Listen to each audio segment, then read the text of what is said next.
We're still admitting a few folks into what's going to be a very lively Zoom tonight. It's great to see everyone. My name is Paul Vecchio. I'm the brand new Director of Marketing and Communications for the Office of Advancement. I am thrilled to be joining all of you tonight as we hear from our acting provost, Dr. Ben Rifkin, about what's happening in Russia right now, which, as we all know, it's been a chaotic week or so, in a very chaotic last 12 to 18 months in Russia. And we're delighted that so many of you have taken time right before the holiday weekend to spend some time with us. First off, just a couple ground rules. First off, thank you to so many of you that sent questions along in advance when you registered. Dr. Rifkin has those questions, and he's incorporated answers to those questions that you had prior to the conversation into his presentation tonight. And throughout the course of the evening, if you have a question, please feel free to use the chat area. That's where we're going to take any questions that come up throughout the conversation. We would tell you that if you can hold your questions perhaps towards the end, it may be a little bit easier for Dr. Rifkin to sort of get to them that way. But if it's top of mind and you want to pop it in the chat, that's the best way for us to answer your questions. So a little bit about Dr. Benjamin Rifkin. He earned his bachelor's and master's degree in Russian and Eastern European Studies at Yale University. He is currently, at a second master's degree and his doctoral degree in Slavic Languages and Literature from the University of Michigan. He studied in Leningrad, now St. Petersburg, and worked in Moscow for a couple of years as a translator and interpreter. And he teaches courses here at FDU on Russian literature, film, and history. He is certainly well-versed and more than ready for this evening's conversation. With that, I turn it over to you, Ben. Thank you. I'm delighted to be here, and I thank all of you who are also interested in what happened last weekend for taking the time to join us. I just want to share with you for a moment.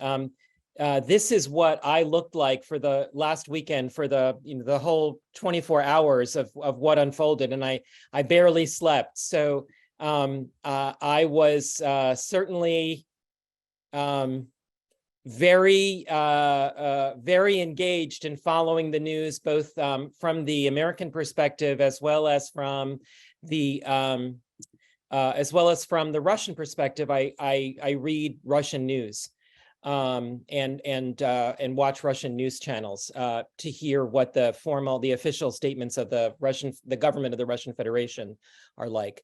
So before I get started today, I'd like to share with you just a couple of thoughts. First, about my own background. I'm an American born in the greatest city in the world, also known as New York, and grew up in the suburbs, including right here in New Jersey. And I am a professor of Russian and went through my education, as Paul mentioned, from a very Russocentric perspective. And I'm also an American Jew whose ancestors fled from this region in the time of the pogroms in the late 19th century. And so you might expect that I might have a very anti-Ukrainian perspective, but in fact, you'll see that that's not the case at all. The second thing I want to share with you is that while we are talking today about the events of last weekend that unfolded entirely on the territory of the Russian Federation, I want to call your attention to the fact that every day last week, including the days of the mutiny, which unfolded over June 24th and June 25th, there were very murderous genocidal attacks on Ukraine. Dozens of Ukrainian civilians were killed, including in one attack on a pizzeria, a a couple of twin girls who were, I think, 13 or 14. Not long ago, the Russians blew up a dam at in a town called Nova Kakhovka that caused enormous humanitarian damage to the people of the region, and will have implications for food security, both for the region and the world, for years and years to come. So while we're spending our time today talking about the interactions around and the politics around this mutiny, I want to call your attention to the fact that Ukrainians continue to be killed by Russians, or by, I should correct myself, I'm sorry, by members of Russian armed forces who are not always Russian, and by the decisions of the government of the Russian Federation. And that in the context of this mutiny, 3 people were killed. They were in helicopters and a plane that the forces of the Wagner mercenaries brought down. So the number of people killed in the mutiny was very small compared to the number of people being killed every day in Ukraine. So now going on to talking about the mutiny, I want to share with you some information about who the big players are, and explain to you why we can't trust them. So they may say things, but they are proven liars. So the first is a fellow by the name of Vladimir Putin, and I hope that you all recognize his name. He is a brutal dictator, and he has been indicted for war crimes. He's wanted by the International Criminal Court. Yevgeny Prigozhin, and you may have heard his last name pronounced Prigozhin. That would be a mistake. It's spelled ZH, and that ZH is pronounced like a zh sound. Yevgeny Prigozhin is a genocidal maniac. He is wanted in the US for participation in alleged interference in the 2016 presidential election, and he's been indicted for war crimes. We have the Minister of Defense of the Russian Federation, whose name is Shoigu, someone who Prigozhin hates. A general by the name of Surovikin, who is a close ally of Prigozhin's, and reports are now, I believe, confirmed that he is in jail in Moscow, and he's a supporter of Prigozhin and was actively involved in absolutely heinous war crimes committed on civilian populations in Syria, in the Wagner Group. And President Lukashenko, the president of Belarus, another brutally repressive dictator. So those are our main players in this tragedy. And now the context is, it may be surprising to think about nation states this way, but nation states, one of the defining features of a nation state is that it holds a monopoly on violence. So the state can commit an act of violence, but the citizens of that state or the subjects cannot.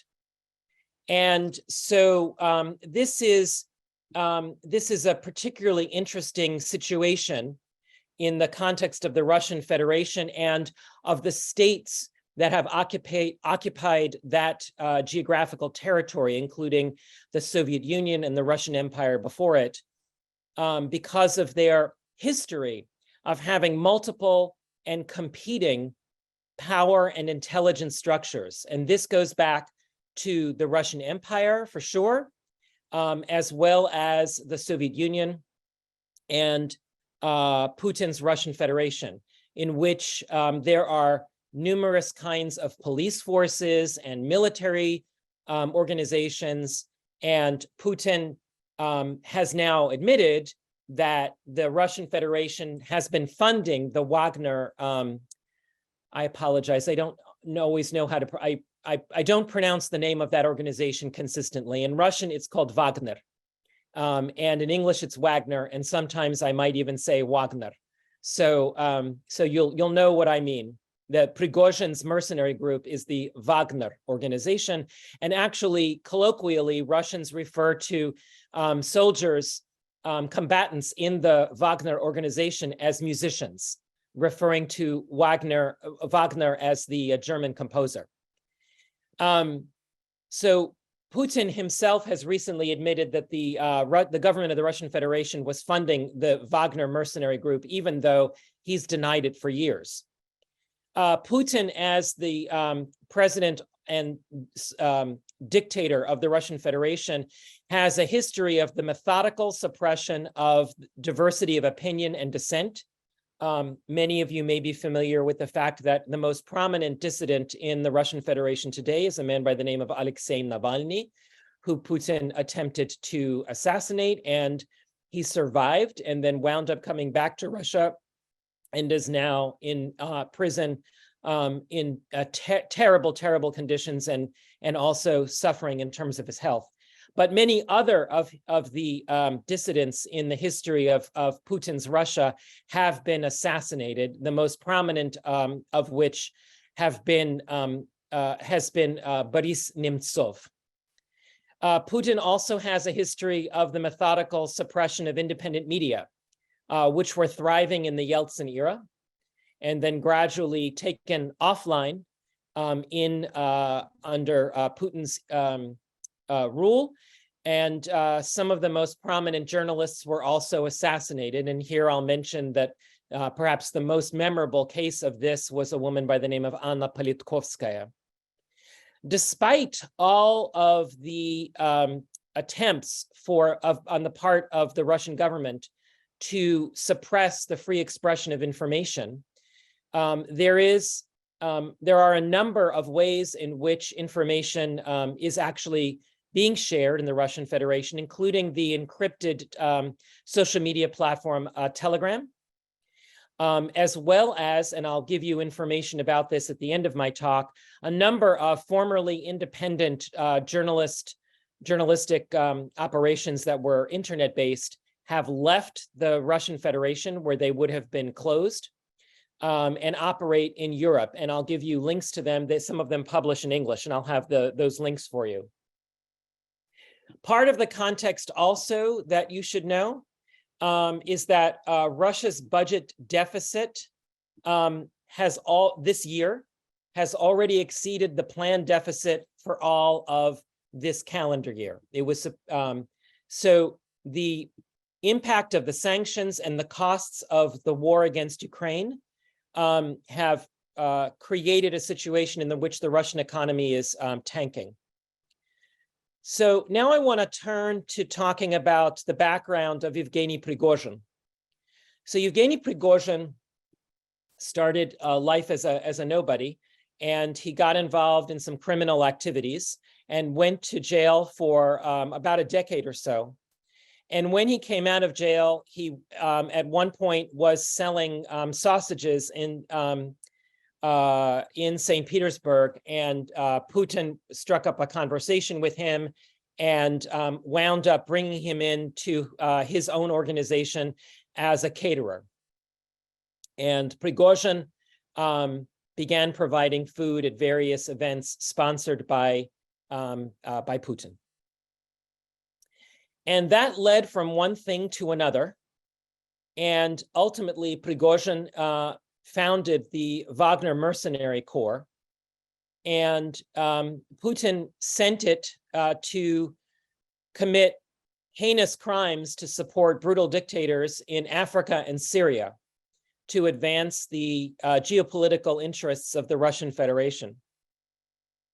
And in 2014, late fall of 2013 through February of 2014, Putin's puppet in Ukraine, the former president, Yanukovych, had made a last-minute decision against popular opinion in Ukraine.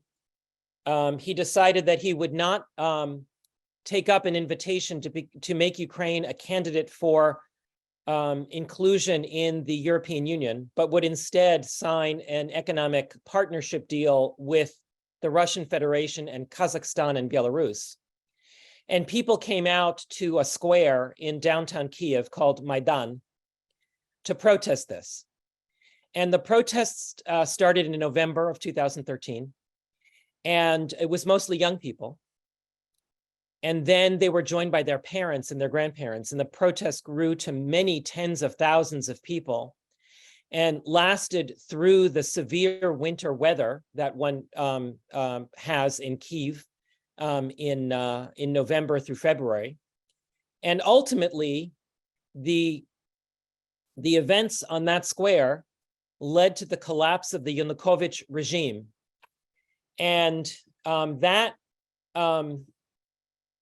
led to Yanukovych's flight to the Russian Federation, where he took asylum, and a number of the people who were at the Maidan began exploring the detritus left behind by the Yanukovych regime and saw much evidence of collusion with the Russian government and corruption. By the way, gold-plated toilets, many such things. And ultimately, a new president was elected. Around the time that this happened, in February of 2014, it was clear that to the world and to the Russian Federation that this was a grave offense to Putin and to the government of the Russian Federation. And it was shortly after that Putin launched two initiatives against Ukraine. The first was an invasion of the territory that we call Crimea, which is an integral part of the Republic of Ukraine, its territory, and the homeland for a group of people called the Crimean Tatars, who had been exiled twice before by the Russians from their homeland, and were happy to be living in Ukrainian Crimea. The people who came into Crimean territory were, among them, Wagnerites, this mercenary group. In addition, the Wagner group participated in insurgent activity in a region of Ukraine called the Donbass, which is a name that comes from the concept of the basin of the Don River. And this is where much of the fighting has been in the war that went to a full-scale war in 2022. So for 8 years, from 2014 to 2022, the Wagner group was in Crimea, and most importantly, because soon after they took Crimea, there were no more military operations in Donbass, which for 8 years had military conflict, including the downing of a Malaysian airliner, a civilian airliner. And when Putin launched the full-scale invasion of Ukraine on February 24th, 2022, the Wagner Mercenary Corps were key components of that invasion. Some additional background. Putin did not call this full-scale invasion that started in February of last year a war, because doing so, according to Russian law, would require him to change the nature of conscription for male citizens in the Russian Federation. And so, according to the Ministry of Defense, Russia is conducting a special military operation in Ukraine, not a war. And that means that they can use other forces, not just the Russian army, the army of the Russian Federation. And that means the Wagner Mercenary Corps, which was not the only, but a significant perpetrator of torture, rape, murder of civilians, extraordinary number of atrocities that have yet to be fully documented.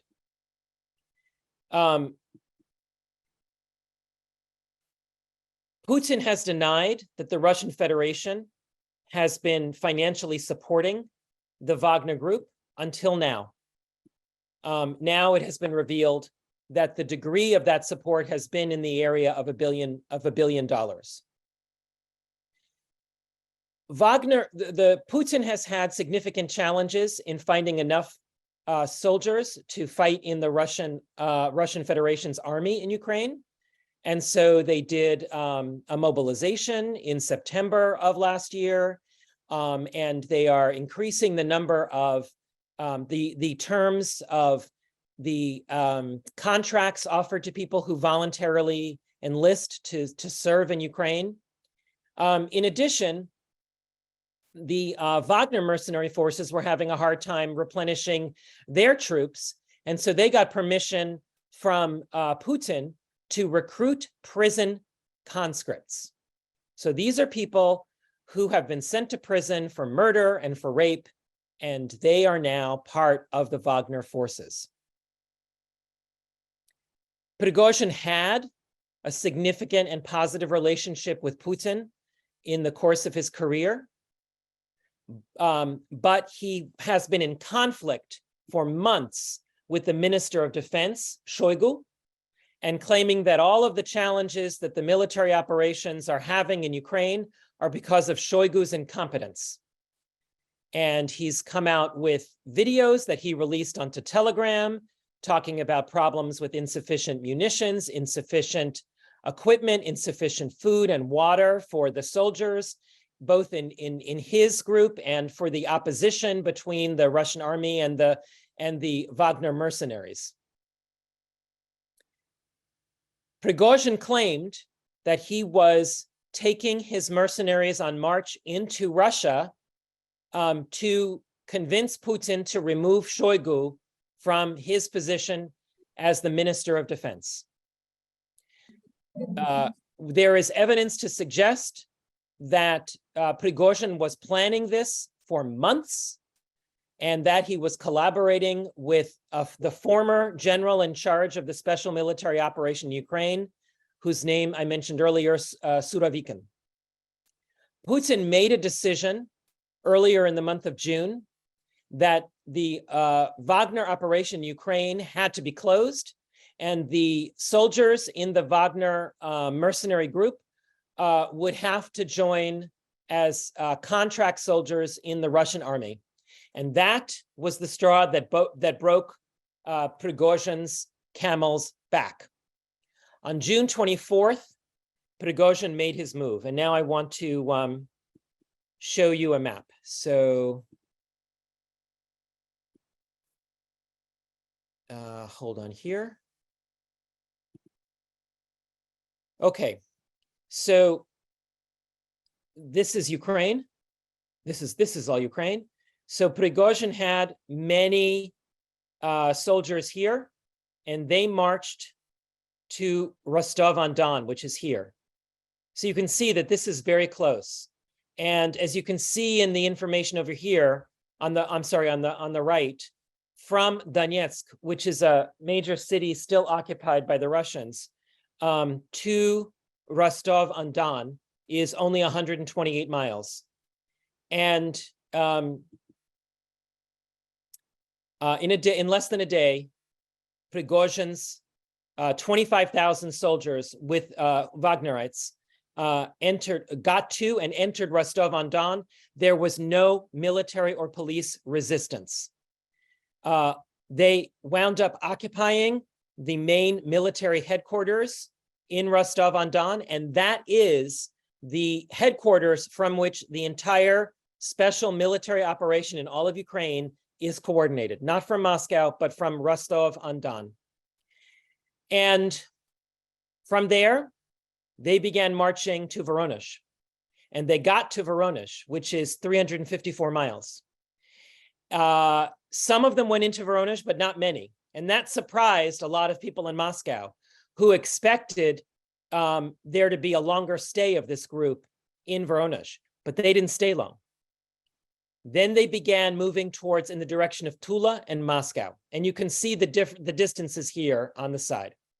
The mayor of Tula, hoping to avoid bloodshed in his city, declared Tula to be an open city, which meant that the Wagnerites could come in and there would be no resistance to them.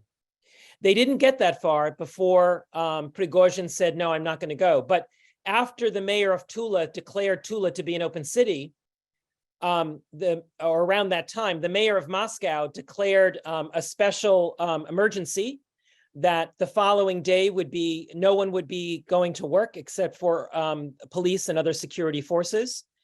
And Moscow would be in a special situation for a counterterrorism operation. So the Wagnerites are now being named terrorists, even though they are citizens, all of them, of the Russian Federation, who've gone off on a special military operation to pursue the geopolitical strategic goals of the Russian Federation at the request of the president of the Russian Federation. Okay. In addition, roads from the south towards Moscow were dug up so that it would be more difficult for this group to be able, the Wagnerites, to be able to enter Moscow. There was definitely fear that there would be bloody battles outside Moscow or in Moscow.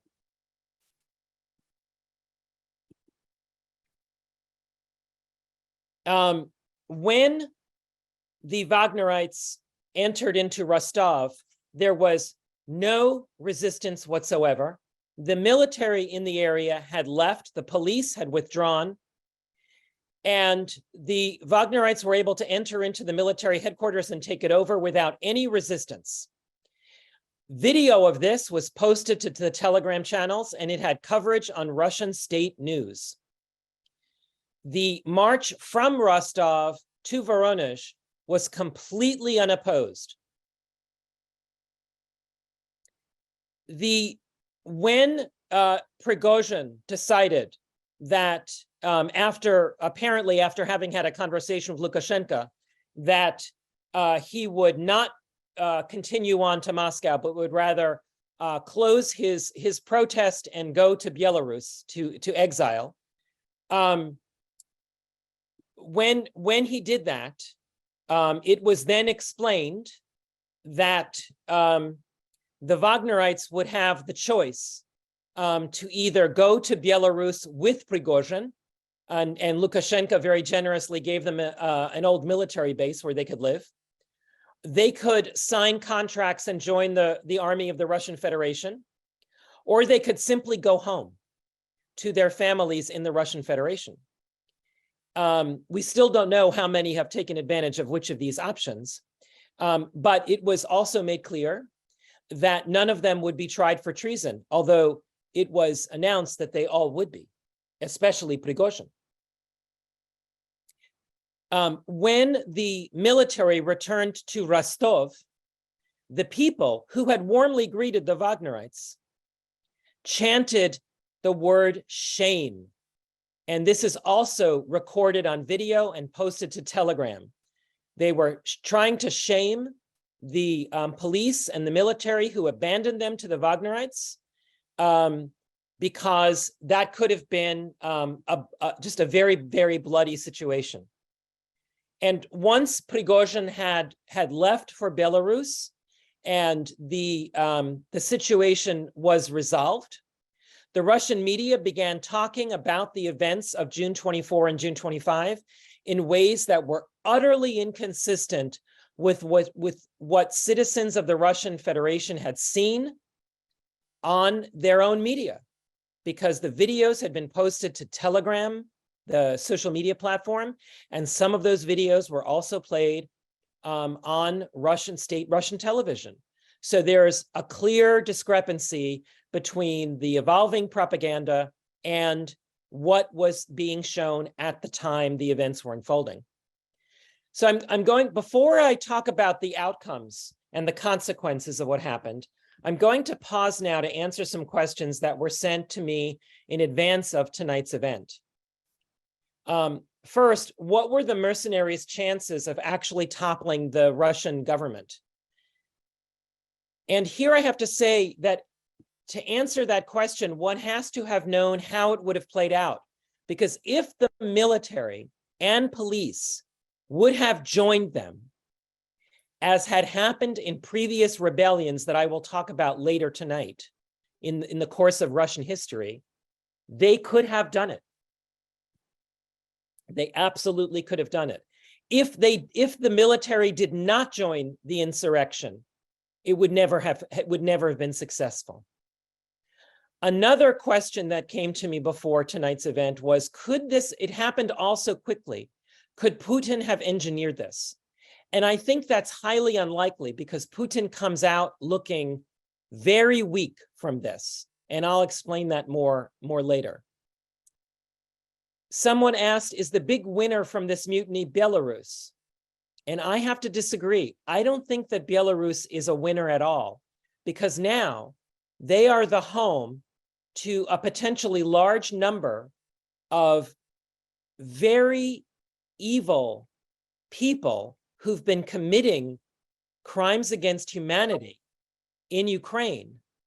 And they are armed and they are in Belarus. So that to me doesn't seem like a very safe place to be. I think the biggest winner in the mutiny of June 24th and 25th is Ukraine, because the Wagner mercenary forces are now, at least we think, out of the war against Ukraine, and the Russian military is, the armed forces of the Russian Federation are being depleted at greater and greater rates. And they were the weakest partner in that military operation compared to the Wagnerites.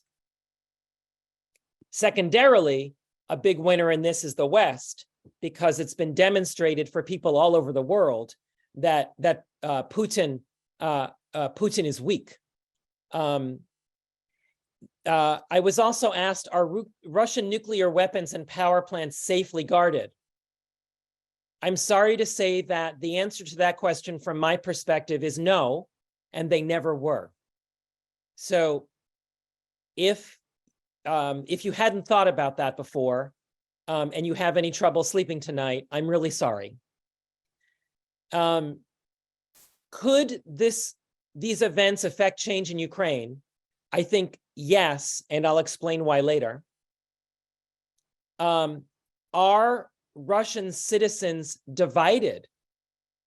I think the evidence shows us that they are. Think about what we saw in the city of Rostov, which is a city of over 1 million people. And Prigozhin and his mercenaries entered that city without any resistance from the people who greeted them very warmly, took pictures with them, posed with the tanks. People brought them food and water. It was, a welcoming home of heroes. And then the reaction also posted to Telegram of how those same people reacted to the return of the Russian Federation's military forces and the police of Rostov with the chanting of shame, pozor. We don't have a lot of good information about public opinion in the Russian Federation more generally, because remember, it's a brutal dictatorship. And unlike here in the United States, if I were to get a call from somebody who identifies themselves as calling from the Gallup organization, and they're asking me, what do I think about the latest Supreme Court decision, or about anything about any of the prominent politicians in the country, who I might vote for in 2024, et cetera, I would have no concern about answering those questions honestly, candidly, because I feel strongly that I have freedom of speech, and more importantly, I have freedom after speech. I'm used to the idea that there are public opinion polls. But in the Russian Federation, this is potentially absolutely terrifying. And so people will answer in ways that are reflective of what they think people want, the pollsters want to hear, because they might be arrested after answering the wrong way. The last question that came in before the event was, if and whenever Putin is replaced, will the world be safer? And my answer to this is, I'm sorry, I don't know. There was a fair amount of excitement in the West on social media about Prigozhin's mutiny, with the thought that he would be a better leader for Russia, that if he could topple the Putin regime, that he would be somebody that would be better for the world. But Prigozhin is a murderer. He's a genocidal maniac. And he is not any better than Putin.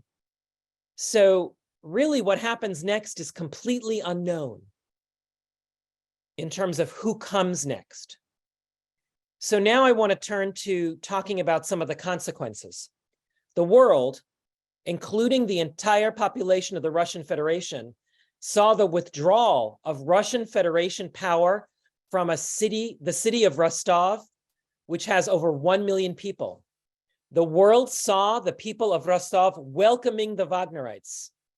The Wagnerites recruited support from the local population, not only in Rostov, but on the road, to Rostov and from Rostov towards Voronezh, and then a little bit north of Voronezh going on towards Moscow before they turned towards Belarus.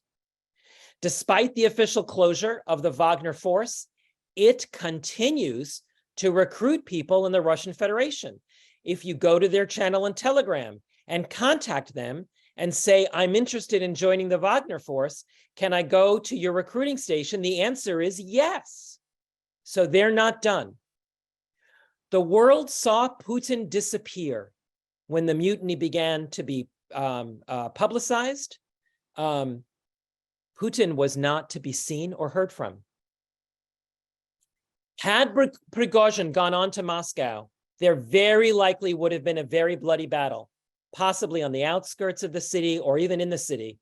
And the outcome of that would have depended, as I mentioned earlier, on the question of how many members of the Russian armed forces, Russian other military organizations such as Rosgvardia, Spetsnaz, SWAT forces, police, would have joined the Wagner forces.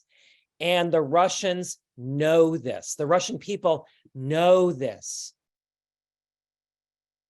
One of the other outcomes is the intensification of the collapse of the Russian armed forces. And we see this in the latest news from the war in Ukraine, with Ukraine gaining more and more territory, liberating it from Russian occupation. I want to take a few minutes now to talk about historical echoes. Mutinies in the past, or insurgencies in the past, that people are thinking about in how they view the mutiny of June 24 and June 25. The first of these goes back all the way to the 16th century and the beginning of the 17th century. Ivan the Terrible was the last Tsar in his dynasty, which had ruled Muscovy, and before that in Kiev for approximately 600 years.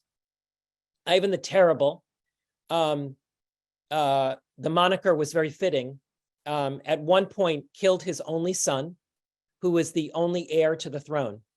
And when Ivan the Terrible died, chaos erupted in terms of who would lead the Muscovite kingdom. In the context of that chaos, Poles invaded, and they put on the throne a prince by the name of Boris Godunov. You may have heard the name from an opera of the same name. And Boris Godunov died while he was the Tsar, and there was more chaos. And then someone claimed to be Dmitry, the son of Ivan the Terrible. And this man had the support of Polish invaders. And he didn't last long in terms of his insurgency. Russian nobles coalesced with merchant class to chase the Poles and the false Dmitry out of Muscovite territory. Not quite 100 years later, a Cossack who was part of the Muscovite military by the name of Stenka Razin raised an army to capture the cities of Cherkassk and Tsaritsyn. Tsaritsyn later was renamed Stalingrad and is now known as Volgograd. He and his forces actually entered a major city of the Muscovite Empire, Muscovite Kingdom, called Astrakhan. He declared a Cossack republic. He captured other cities like such as Saratov and Samara. And the messaging went far and wide that he was bringing freedom. And this is, of course, in a time in the late 17th century, well before Twitter. But he was caught and quartered publicly on Red Square in Moscow in 1671. About 75 years later, in the reign of Catherine the Great, another Cossack rebelled. This man by the name of Emelian Pugachev, he claimed to be Catherine the Great's late husband, Peter III, who had been assassinated in a palace coup to put Catherine on the throne. He actually captured the city of Kazan in his rebellion of 1773 to 1774, which also ultimately led to a public execution. The false Dmitry, Stenka Razin, and Emelian Pugachev all claimed the right to commit acts of violence, which was a monopoly of the state. The next wave of violence that I want to point out to, which is important, which is important in the understanding of the history in which this is being compared, are the pogroms that happened after the assassination of Alexander II in 1881. The imperial government supported the Cossacks financially to go and kill Jews in Ukraine and Belarus, blaming the Jews for the assassination of Alexander II. And then an event that was referenced by Putin himself in his own remarks after the mutiny collapsed is something known as the Kornilov affair. Kornilov was an officer in the Russian army in 1917. And between the February Revolution that led to the abdication of the Tsar and the creation of a provisional government, and the establishment, the Bolshevik coup of November 1917 that established the communist government. It is believed that the prime minister of the provisional government thought that he was under threat from the Bolsheviks, the communists, and he asked Kornilov to come and protect him. And Kornilov came with some of his army, his regiments, and the word of them coming into Petrograd, the name of the city at the time that we now call St. Petersburg, caused the decision to be made to distribute weapons to the Soviet. So there were a lot of weapons in the workers, in the hands of the workers and soldiers and peasants of the Soviet, and they defeated Kornilov, who went on ultimately, after breaking out of prison, to fight in the Russian Civil War and died in an attack by the Red Army in 1918. So Putin referred to that. So we have numerous episodes when individuals have usurped power away from the state and causing the possibility of great change in the state government. And the Kornilov events led to the collapse of the provisional government, the Bolshevik coup, ultimately the Civil War. In August 1991, some hardline communists led a coup that failed, ultimately leading to the collapse of the Soviet Union, which at that time was led by Mikhail Gorbachev. These are the historical echoes of the failed mutiny of June 2023 that make people in the Russian Federation and around the world think that this isn't over. And so now we turn to my predictions for the future. But first, a couple of caveats. As I just said, this isn't over. We don't know what's next, but more is coming. No one knows the whole truth. And here I'd like to share a comment in particular about my observation of a class I took in college on Soviet politics. This was still in the era of the Soviet Union. And my professor was a very distinguished scholar of Soviet politics. And he told us all about what was happening in the Kremlin. And several years later, after the collapse of the Soviet Union, and archives were opened up to scholars both in the Russian Federation and abroad. And we learned a lot about the operations and the decision-making in the Kremlin.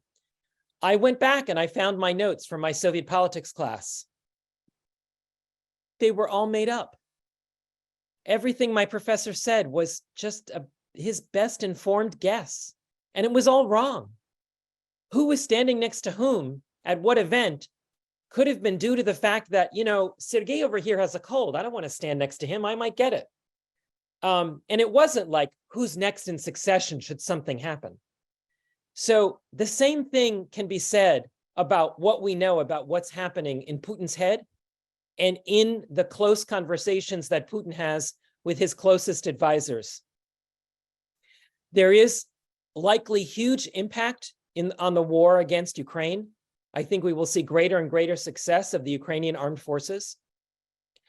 I think that it is likely that Prigozhin will be assassinated. If I were he, I would not go into any building that has a second or higher number of stories.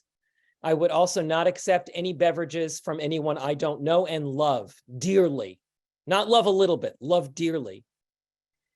Putin has had a success. He has defeated the mutiny, but his weakness has been revealed. And when a dictator's weakness is revealed, it encourages more mutinies. Oligarchs and other power centers in the Russian Federation know that Putin is weak. Many of them have been harmed by the sanctions imposed by the United States and other Western countries on the Russian economy. They would love nothing more than for those sanctions to be eliminated. The only way to do that is to stop the war. Prigozhin, at the time that he began his march on Rostov, announced on Telegram that all of the reasons that Putin cited for the war against Ukraine, the special military operation, were lies. And he explained that Putin and the other people high up in the administration and in the economy of the Russian Federation were greedy and were not satisfied with just having control of the Donbass and Crimea regions. They had to have the rest of Ukraine. And that information was posted to Telegram. All the people in Russia had access to it. I think that Putin will likely move to increase repressive measures in the Russian Federation, including more missile attacks in Ukraine. I expect him to establish an internet barrier for his citizens, similar to the one that the government of the People's Republic of China established long ago, compelling the citizens of Russia who want to access free information on Telegram and other software platforms to use VPN. But that won't stop them. The information is out. And once it's out, you can't get it back in. And I expect a greater and a hastened collapse of the the armed forces of the Russian Federation in Ukraine. Before I take questions, I'm going to share with you now some information where you can turn for more resources. So if these are of interest to you, I encourage you to take a screenshot so that you can access the information after tonight's presentation is over. I'm going to be moving on to other slides with more information, so take your screenshot now of these movies. There are two movies, documentary films, and then there's a series of lectures by Professor Timothy Snyder of Yale University on the history of Ukraine that are excellent. In addition, here are some news sources in English from Ukraine and Russia, although when I say from Russia, those are the bottom three, they're all abroad. They're not in Russia itself, but the journalists are dissident Russian journalists. So you can take a screenshot of that. By the way, this PowerPoint will be made available in a PDF through the website where the recording of tonight's presentation will be. So you'll be able to see that as well there. Here, if you like to look at Twitter, here are some people I highly recommend to you. The first two are very prominent Ukrainians. One a scholar, both scholars, Alicia Khramechuk is a professor in the UK, and Timofey Milovanov is the president of the Kiev School of Economics. Julia Davis takes clips of Russian television and subtitles them in English and posts them to Twitter, and you will find extraordinary manifestations of genocidal impulses among prominent personalities in the Russia media world. Dmitry, whose last name is unknown, is a Russian who posts information about the war at his website. Russian speakers are also providing, other Russian speakers are also providing information at War Writings. And Steven Seagal, not to be confused with the martial artist, Steven Seagal is a professor of geography at the University of Texas, Austin, who maintains an extraordinary archive of Twitter tweets about the Russo-Ukrainian war. And he's just absolutely extraordinary. And then here are some books of interest. Stanislav Asiev was held as a prisoner in a torture camp in the early phase of the war before the full invasion was launched. Ian Garner, a professor in the UK, just published a book on Generation Z about Putin's Hitler Youth. Masha Gessen is a Russian-American journalist. She's got 2 books about Putin.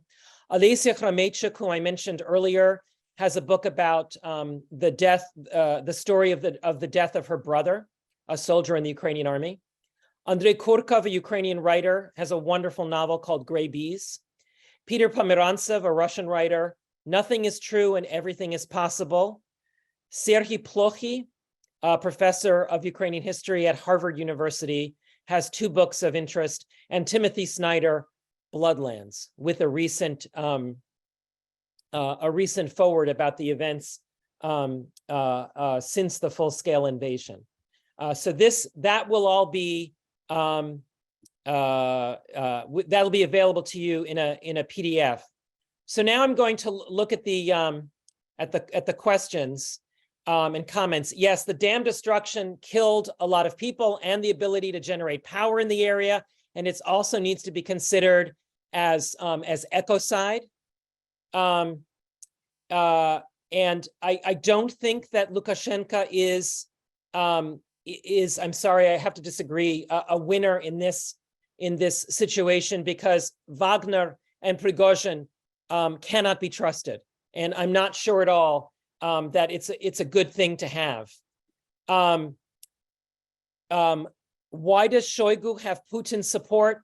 What's their relationship? I know they go way, way back, and I have no idea why, because he's been very ineffective. But I'm not sure that anyone can be, because the truth of the matter is the Russian Federation does not have the resources with its hands tied to fight this war, because it's a war that they don't want to declare as a war. And they will be defeated. I'm absolutely confident that Ukraine will win this war. Do I think that Shoigu will remain as the Minister of Defense? Putin has sacked people before, and he could certainly sack Shoigu. I don't know. People who tell you they're certain of this thing or that thing, they're wrong. As I mentioned to you when I described my experience taking a Soviet politics course in the early 1980s, we don't know what these people are thinking. And so Putin has a strong affinity to Shoigu, so he could keep him on. But the end is coming. And every day the news is worse and worse. Just yesterday, so this is after, of course, the mutiny, a group of women who are citizens of the Russian Federation posted a video calling for help for their husbands in the Russian armed forces in Ukraine, because they have been abandoned. They don't have sufficient cover to retreat. So this is now also public. This is part of the growing weakness of Putin's leadership. What do I make of the recent disappearance of the Russian general and the head of Wagner? So Surovikin, I believe, it was said in the news that we don't know where he is. And I believe that has now been confirmed that he is in prison.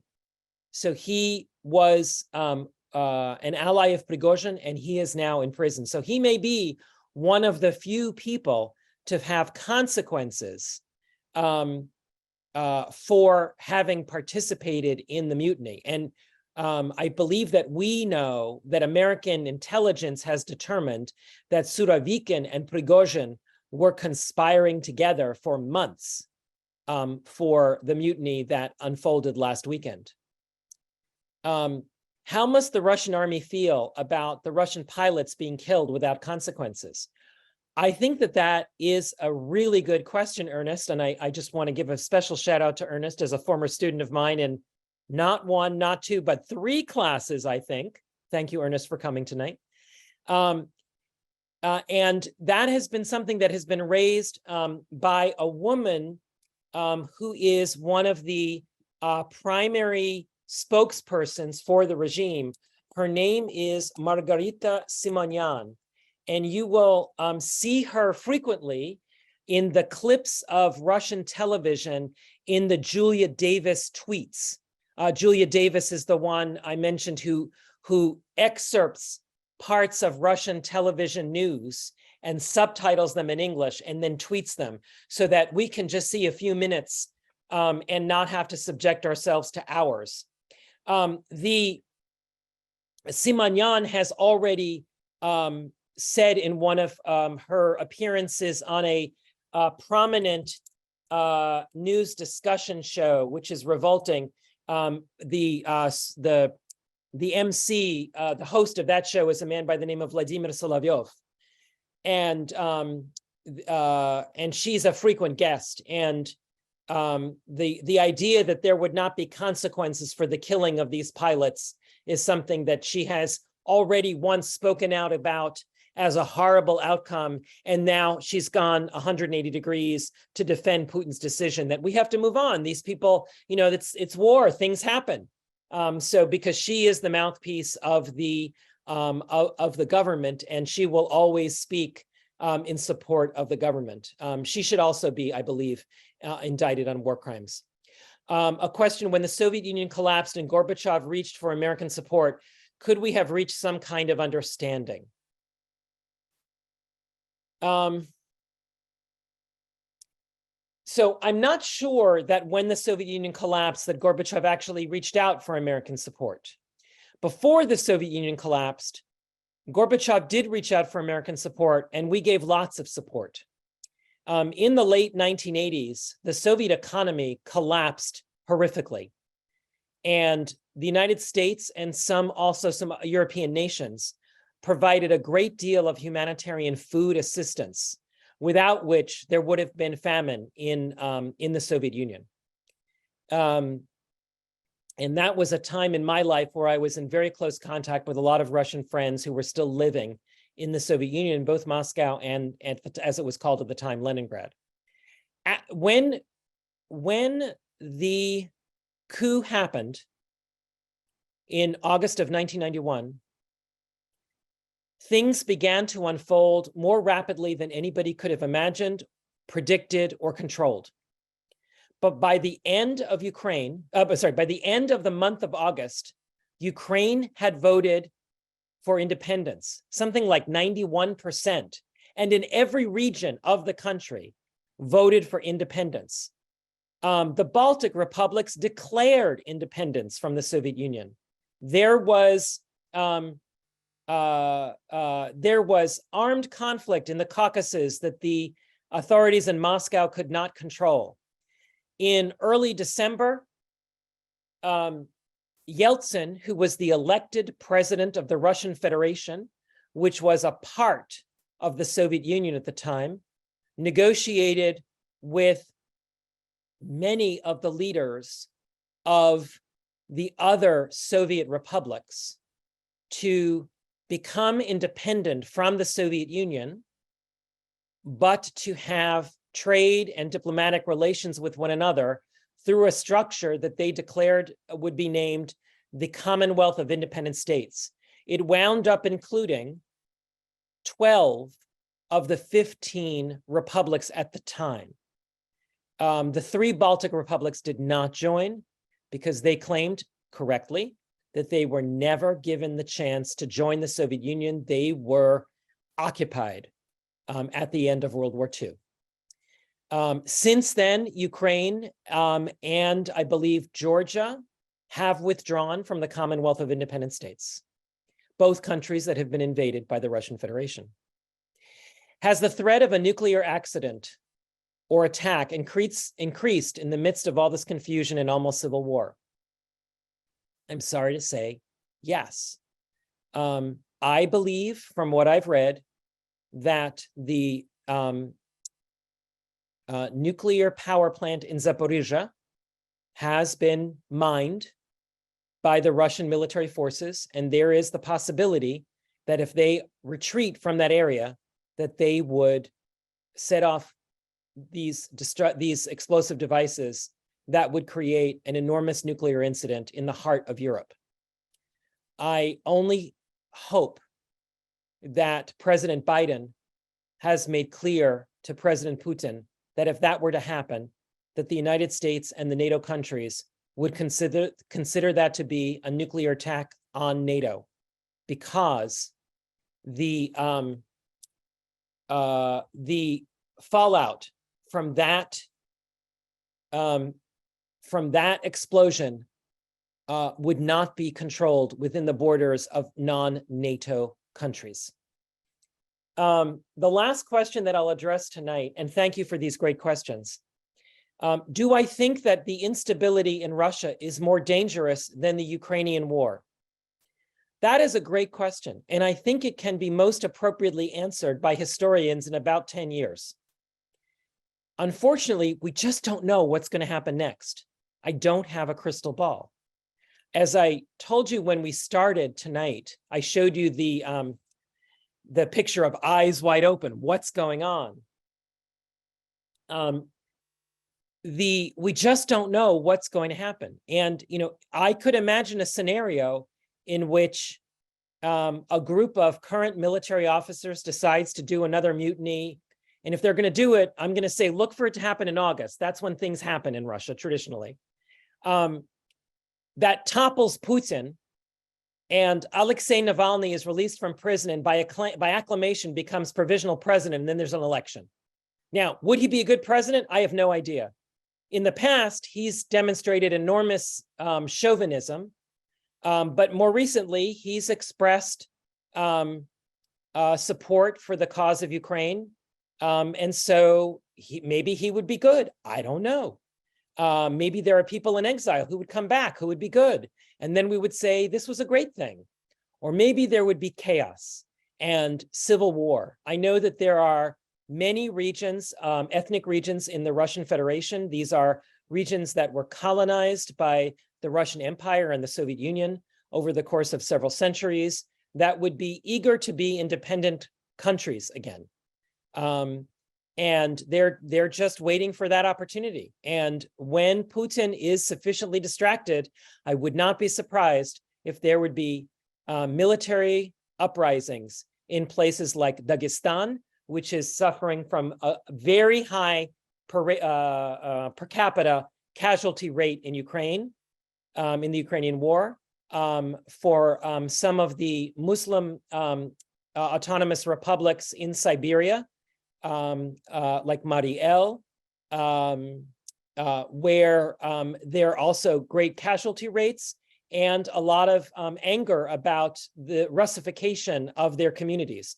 Just recently, I found a fabulous essay on the web from a young Kazakh man talking about he's in his 30s, the change in Kazakhstan with attitudes toward the use of the Kazakh language, and how liberating it is to walk the streets of Kazakhstan's major cities and hear Kazakh being spoken and being proud to speak Kazakh.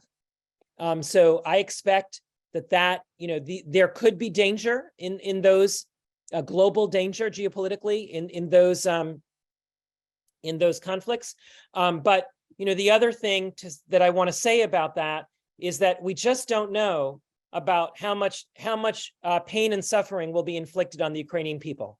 And to that end, I want to share with you this last slide. Timothy Snyder, a man whose name I've mentioned several times tonight, has an essay about lots of different charities that you can consider if you would like to make a charitable contribution to support the Ukrainian people in this genocidal war that's being waged against them.